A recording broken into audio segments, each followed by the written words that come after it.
In this lesson, we're talking about the first few seconds of a traditional bluegrass song out of the G position. We call this part of the song the kickoff.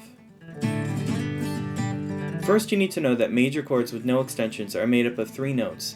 We can call those notes 1, 3, and 5 because they're the first, third, and fifth notes of that chord's major scale. Now, a G major scale is G, A, B, C, D, E, F sharp. If we take our 3 notes, we would get 1, 3, and 5, G, B, and D, or just a G major chord.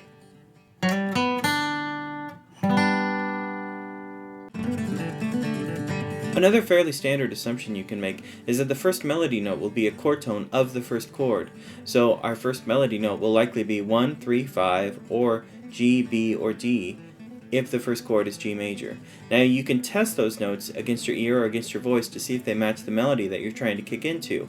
Once you find the correct note, you need a run that will lead into that note. These are 3 classic runs that lead into G, B, and D.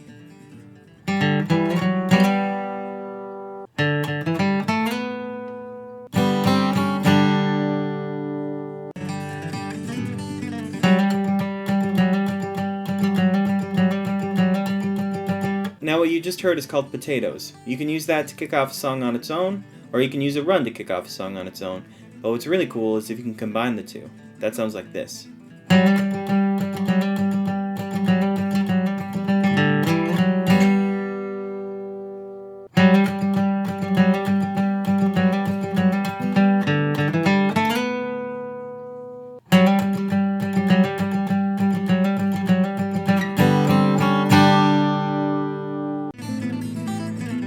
At this point, you would most likely play a break that very clearly states the melody.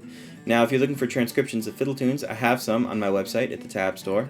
But if you're kicking into a vocal tune, you'll most likely have to figure out the melody yourself. Now, one important thing to know is that melodies follow chord changes. So when the chord changes, the melody has likely landed on 1, 3, or 5 of that new chord. However, there will be passing notes in between, and one of the easiest way to figure out those notes is to use a simple pentatonic scale. If you'd like to learn more about pentatonic scales, you can on my website, but here's a simple one to get you started.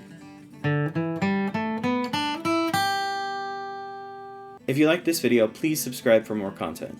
You can also find me on Facebook and Instagram at Lessons with Marcel, or you can just visit my website, lessonswithmarcel.com. It's full of tons of lessons on jazz, blues, country, and bluegrass guitar. Thanks for watching.